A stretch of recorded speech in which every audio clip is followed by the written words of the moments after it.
Bapak siapa? Pak Alif. Perkenalkan Pak, nama saya Sylvia Nisida. Saya mahasiswi dari UHMK. Apakah boleh Pak, saya ingin mewawancari Bapak? Wawancara tentang apa tuh? Ini Pak, terkait adat kebiasaan di daerah tempat tinggal Bapak. Oh boleh. Kalau boleh tahu, Bapak tinggal di mana ya? Di Depok saya. Depok asli Pak? Iya. Seperti itu. Baik Pak, boleh langsung ini Pak, Boleh. masuk ke pertanyaannya. Dari pertanyaan pertama, adat kebiasaan apa yang biasa dilakukan di tempat tinggal Bapak? Banyak ya. Salah satu aja mungkin. Ya, betul satu lagi Salah Pak. satu palang pintu. Palang pintu itu adat biasanya kalau orang lagi nikahan, orang Depok tuh, lagi nikahan biasanya ada palang pintunya neng. Iya tuh Pak. Palang pintu tuh biasanya dari pengantin wanita sama pengantin laki-laki prianya. Nah, palang pintunya itu yang awal di depan. Ntar dia kalau udah bertemu nih adu pantun biasanya neng. Dari pihak laki-laki sama perempuan. Iya, palang pintunya adu pantun.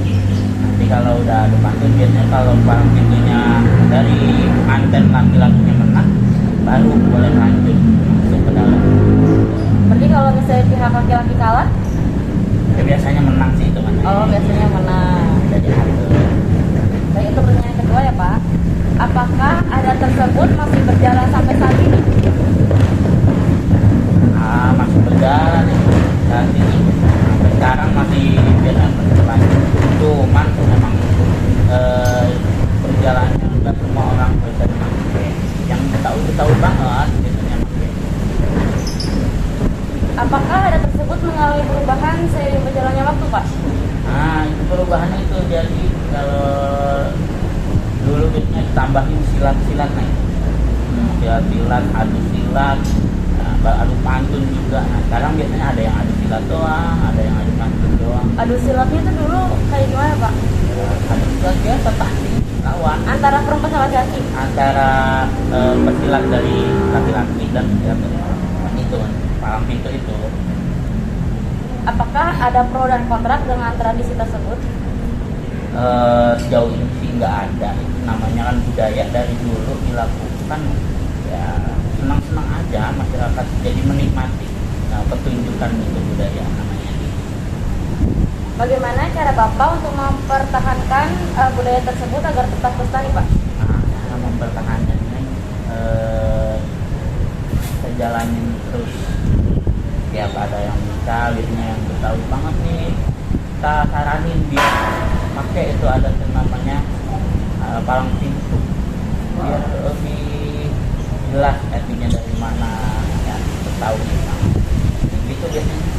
Oh baik Pak. Berarti tadi apa namanya adat Bapak itu mengenai palang pintu ya? Ya palang pintu. Terima kasih ya Pak atas waktunya. Kalau lebihnya mohon maaf. Baik, Assalamualaikum Ibu. Waalaikumsalam. Ibu perkenalkan, nama saya Sylvia Nisida. Saya mahasiswi dari Universitas Muhammadiyah Profesor Fatmaka. Baik, di sini saya izin untuk mewawancari Ibu. Apakah Ibu berkenan untuk diwawancarai? Ya, berkenan. Baik, sebelumnya boleh kenalan Bu Ibu dengan Ibu siapa ya? Ibu Dian. Ibu Dian. Baik, Bu. Kalau boleh tahu, Ibu aslinya di mana ya Bu tinggalnya? Di Kota Bekasi. Kota Bekasi. Kota Tahu Kota asli. Bekasi? Tahu Bu. Oh, tahu ya. Ibu berarti dari Bekasi asli ya? Iya, betul. Baik Bu, bisa Bu untuk dimulai proses wawancaranya? Bisa? Bisa Bu. Apakah ada kebiasaan apa yang biasa dilakukan di tempat tinggal Ibu? Kalau ada kebiasaan itu biasanya yang masih dilakukan ya sampai sekarang itu biasanya dalam acara pernikahan itu banyak adatnya. Yang pertama adat membawa roti buaya. Jadi nanti pihak pria, mempelai pria itu bawa roti buaya. Roti buayanya itu sepasang dibawa ketika akan datang ke rumah mempelai wanitanya. Jadi dia sebagai lambang kesetiaan di dalam pernikahan gitu.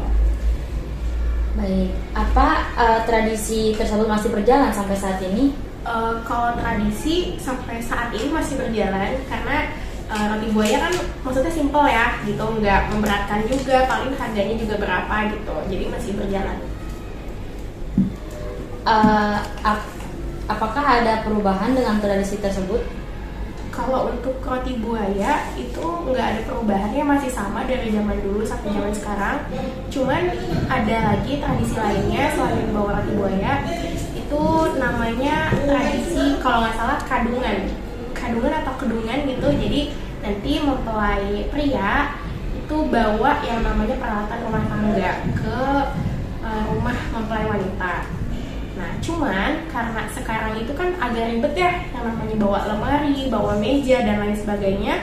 Jadi peralatan rumah tangga itu bisa diuangkan. Jadi misalnya seharga 30 juta, jadi nanti diganti uang, dikasihlah uangnya ke pihak wanita.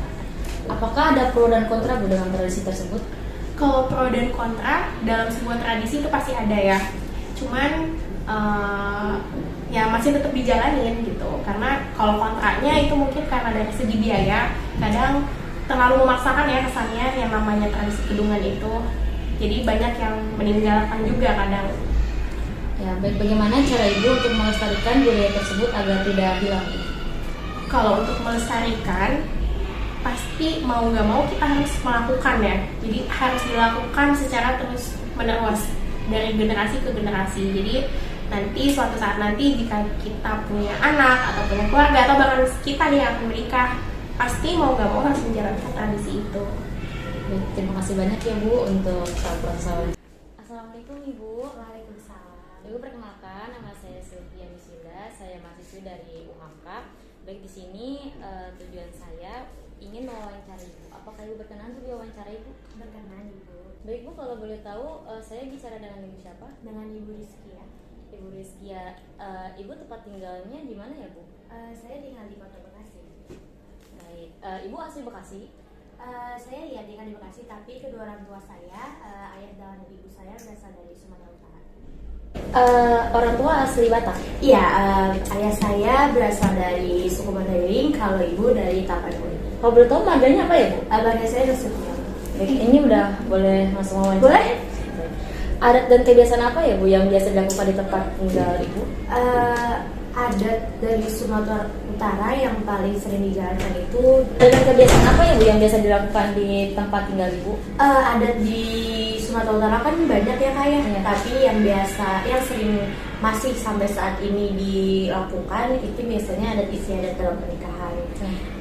Jadi rangkaian adat istiadat dalam pernikahan Batak itu sangat banyak Kak. Jadi setelah melakukan prosesi akad nikahnya kan seperti biasa.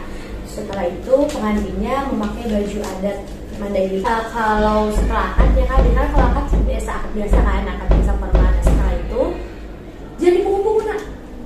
Nah setelah itu kami adat Batak itu mengadakan acara Batak. Jadi pengantinnya ganti baju dulu pakai adat Batak. Itu biasanya kalau perempuan namanya bulang yang pakai di atas itu. Terus setelah itu mereka didudukan di depan, terus para keluarga duduk baris. Jadi ada di sebelah kiri pengantin itu ada barisan calon pihak keluarga laki-laki.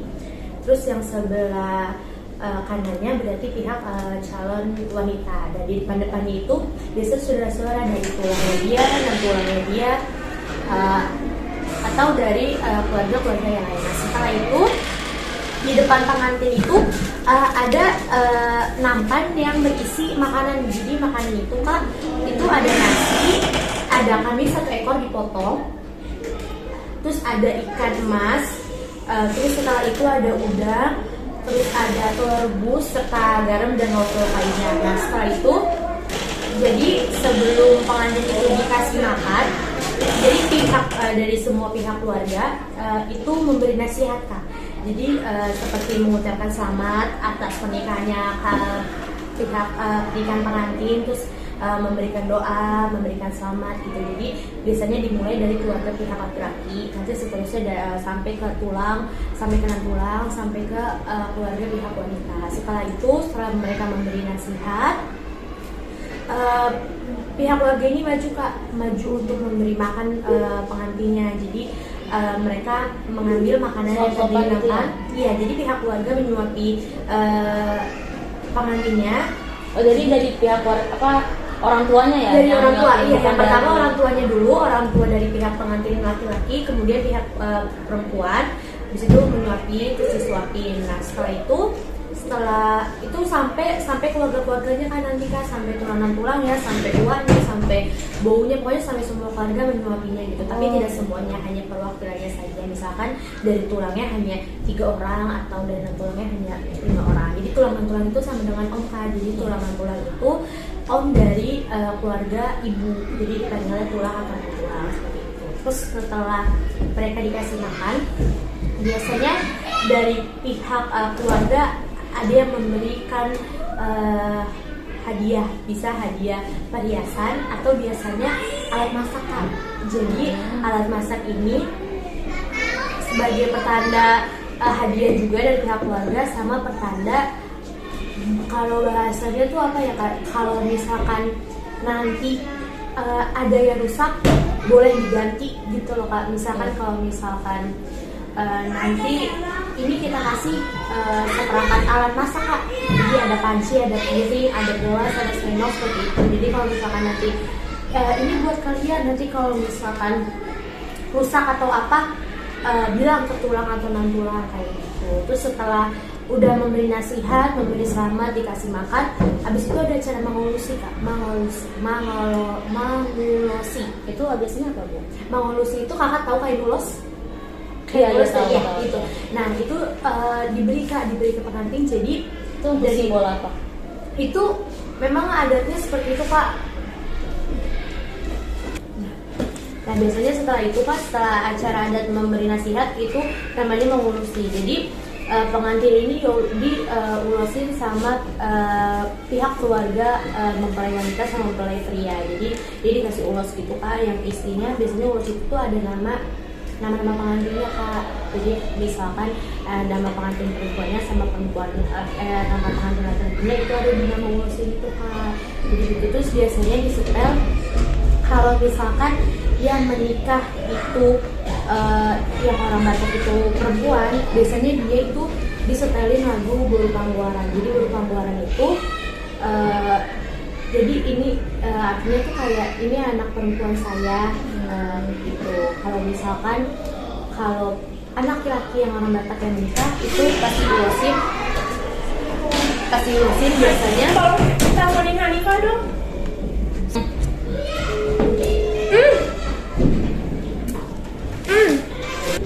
Kenapa sih manggil aku nih? Tahu, Mbak? Gue duluan nih. Aku nggak suka sayap ya. Enggak apa, aku makan ya. Ya jadi tadi kalau teman kayak di bapak itu, mengulusi itu tadi yang pertama itu yang diulusin itu adalah pengantinnya Kak. Jadi pengantinnya diulusin sama orang tua mereka. Jadi diulusin tadi kalau misalkan perempuan itu biasanya disetel lagu Buru Pangguaran. Kalau misalkan laki-laki itu disetel dengan lagu Anak Koki. Jadi Anak Koki itu ceritanya anak laki-laki yang kayak pergi merantau kayak gitu-gitu, pokoknya seperti itu. Terus setelah itu mereka diulusin oleh pihak tulang sama non tulangnya. Mereka diulusin, setelah itu mereka diulusin sama keluarga-keluarga yang lain. Nah terus pihak keluarga dari laki-laki Kak, jika perempuannya menikah, perempuannya yang menikah itu orang Batak, nah keluarga laki-laki itu diulosin juga Kak. Jadi dari orang tuanya diulosin, terus kakak atau abangnya diulosin, sama pamannya juga diulosin Kak. Jadi gitu. Maupun kalau misalkan yang orang Batak itu laki-laki, sama kayak gitu juga Kak. Jadi pihak perempuannya, saudara perempuannya juga diulosin gitu. Setelah udah diulosin semuanya, habis itu manotor. Kak, pernah mendengar manotor? Enggak, saya belum. Jadi dia disetel lagu Batak, terus mereka yang joget-joget seperti ini. Oh, yang kayak gini. Iya, yang kayak gitu. Terus habis itu nanti biasanya ada pihak keluarga yang nyawer kayak gitu. Setelah itu udah sampai situ aja Kak. Adat istiadat adat Batak untuk pernikahan. Berarti tradisi tersebut masih berjalan sampai saat Masih ini ya? kalau di keluarga saya itu sangat masih digunakan Kak, apalagi dari mau pihak keluarga ayah atau ibu itu masih digunakan, karena itu adat istiadat yang sangat kental banget sih Kak kalau untuk pernikahan gitu. Apakah tradisi tersebut mengalami perubahan sering berjalannya waktu? Kalau sampai saat ini sih nggak ada sih Kak. Dari dulu memang susunan, makanya rangkaiannya seperti itu. Dari yang tadi memberi nasihat, terus mengurusi, terus habis itu nonton seperti itu sih. Apakah ada pro dan kontra dengan tradisi tersebut? Pasti di setiap adat kan ada pro dan kontra ya kak. Paling kontranya mungkin dari biaya, karena kan ulos itu kan dipesennya harus dari Medan asli ya kak ya. Selain itu bukan ulos doang yang dipesen kak, jadi ada serangkaian apa ya namanya ya, kerajinan-kerajinan lain yang harus dipesen juga gitu. Jadi mungkin itu karena lumayan deh. Tasya itu loh masih banyak, Tasya ambilin. Ayo mulai Ya, lanjut. pasti kan setiap adat ada pro dan kontra ya. Kalau paling kontranya itu biasanya dari biaya, karena secara kalau ulos itu kan tadi ada beberapa ulos yang harus dibeli ya kak, sekitar ada ulos pengantin, ulos untuk keluarga kan sekitar dia 10-an ada, dan itu biasanya dipesen dari Sumatera Utara langsung kak, dari Medan gitu. Jadi lumayan agak mahal ya kak, kadang untuk ulos biasanya sekitar sampai 1 jutaan atau 1 juta ke atas lah, sekitar segitu. Paling itu aja sih. Bagaimana cara ibu untuk melestarikan budaya tersebut agar tidak punah atau hilang? Ya harus dilestarikan berarti ya, harus tetap. Tahu kok. Masih tahu kok. Makasih Pak. Ayo lanjut. Ya, harus dilestarikan ya kak. Nah, misalkan selalu mengikuti acara adat dari Sumatera Utara atau adat budaya lain gitu aja sih kak paling.